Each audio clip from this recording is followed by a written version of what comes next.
Well, good afternoon, everyone, and certainly thank you for being here today. Here with me today is Mr. Charles Bound, Deputy Minister of Natural Resources, and Mr. Graham Kellis, Vice President, Global Fiscal Research, Wood Mackenzie. And thank you for being here today, Graham. As we all know, Newfoundland and Labrador is blessed with a rich and diverse natural resources, and few jurisdictions can match the immense value of our vast energy warehouse.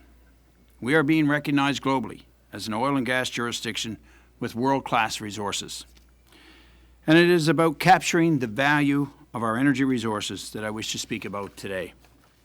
We have long understood the importance of strategically developing our oil and gas resources as outlined in our long-term energy plan almost a decade ago.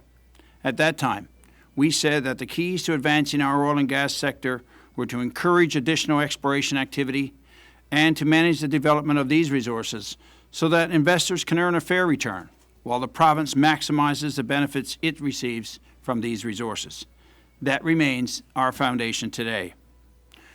We also knew that the future of our industry depended on a detailed understanding of our resource potential, which enables us to implement policies that are in the best interest of the people of Newfoundland and Labrador while remaining jurisdictionally competitive in our fiscal and benefits approach.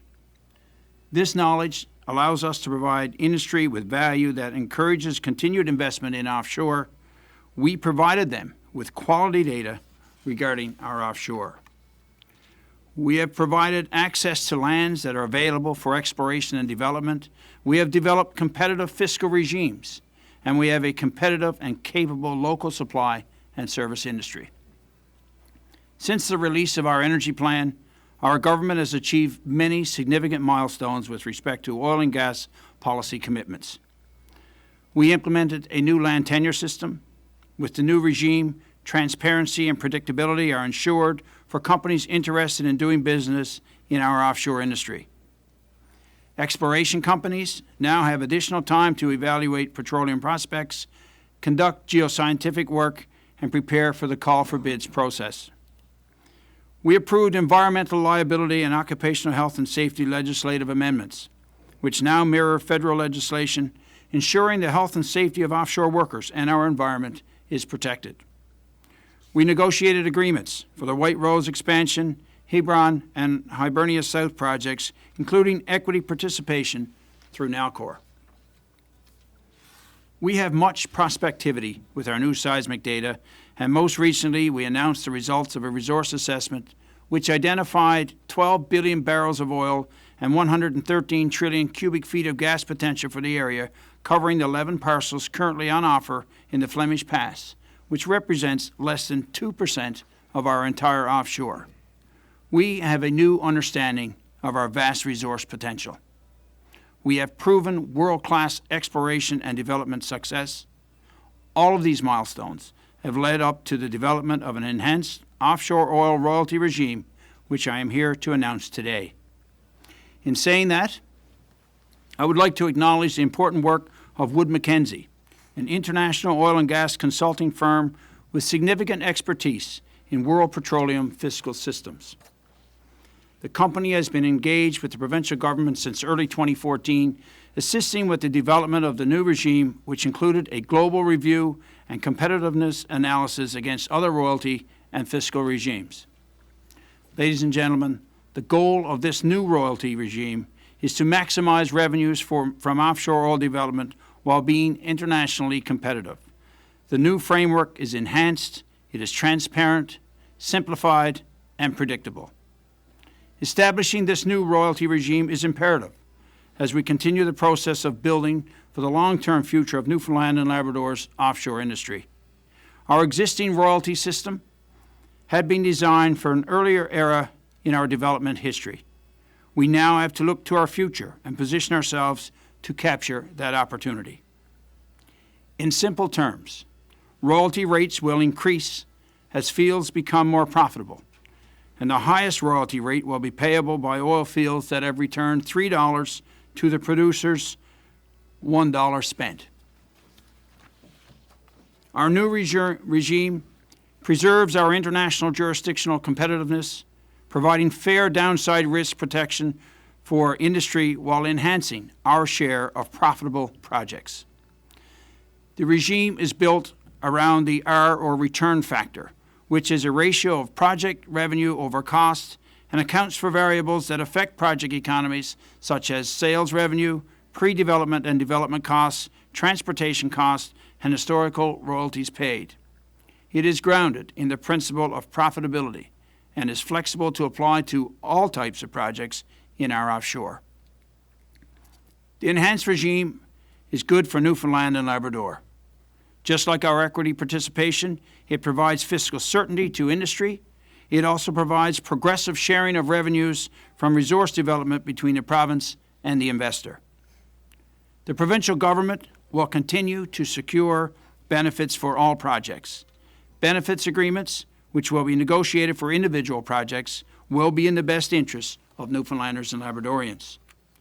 Throughout the process of developing this new royalty regime, we wanted to ensure industry was aware of our plans. For the past couple of months, the provincial government engaged in a consultation process to inform and engage offshore oil and gas industry stakeholders and gather input from them regarding the new generic oil royalty regime. Over 30 groups were invited to take part in this process, including existing upstream oil and gas companies active in the province, CAP, and other potential new industry entrants to Newfoundland and Labrador who had previously expressed interest. Briefings and presentations were also held with NOIA, St. John's Board of Trade, Government of Canada, Government of Nova Scotia, the CNLOPB, and the Nunavut government. The consultation process informed government of stakeholders' perspectives and helped identify areas for further consideration. We have taken a comprehensive review and have tested this royalty rigorously against a number of development concepts, and we are satisfied that it functions as intended and is internationally competitive. The new royalty is flexible to adapt to different types of projects and encourages the development of economic projects. Global consultant Wood Mackenzie shares this same view. They have analyzed this royalty structure on many cases with many prices, reserves, costs, and other sensitivities, including many existing projects from around the world. We are announcing this regime now in advance of the upcoming land sale, so companies submitting bids for the upcoming license round know and understand the changes so they can take this into account when finalizing their bids. The provincial government's intent is to provide fiscal certainty to industry now and into the future, as is the case with best practices from around the world. We understand the importance of fiscal certainty to the oil and gas industry. With implementation of the new regime, we will facilitate a progressive investment environment into the future. And to be clear, this enhanced regime was developed in the best interest of Newfoundland and Labrador first. We are confident that with this regime, we will continue to attract companies to invest and develop in our offshore, ensuring that resource developments in our offshore benefits our province, our economy, and our people, not only today, but certainly for generations to come. I would now like to ask Mr. Kellis if he would share some comments on behalf of Wood Mackenzie. Okay, thank you, Minister, and good afternoon, ladies and gentlemen. Well, I'd like to start by introducing you to Wood Mackenzie. We are a global energy research and consulting company with a head office in Edinburgh, Scotland. We've been producing detailed analysis of the upstream oil and gas industry for over 40 years, and we now cover all energy industries, employ over 1,000 staff in offices around the world.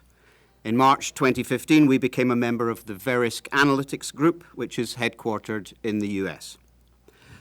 Our upstream oil and gas research and consulting group employs over 250 staff around the world, and they are continuously researching the production and cost profiles of oil and gas assets in all countries. In addition, they research the detailed contract and fiscal terms that apply to those assets.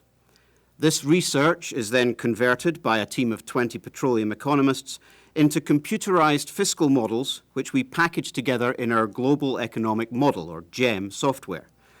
We now have over 6,000 different upstream contractor fiscal systems included in GEM. And GEM is widely used by the industry, and we are in constant dialogue with our GEM clients to ensure that these models are accurate and up to date. Based on that foundation, we regularly compare global fiscal systems in our insight reports, in multi-client studies, and on a bespoke basis for industry and government clients. For the past 10 years, we have been proud to act as advisors to the Newfoundland and Labrador government on a range of energy industry issues, including the fiscal terms for offshore oil and gas. We've also provided similar fiscal policy assistance to several other governments.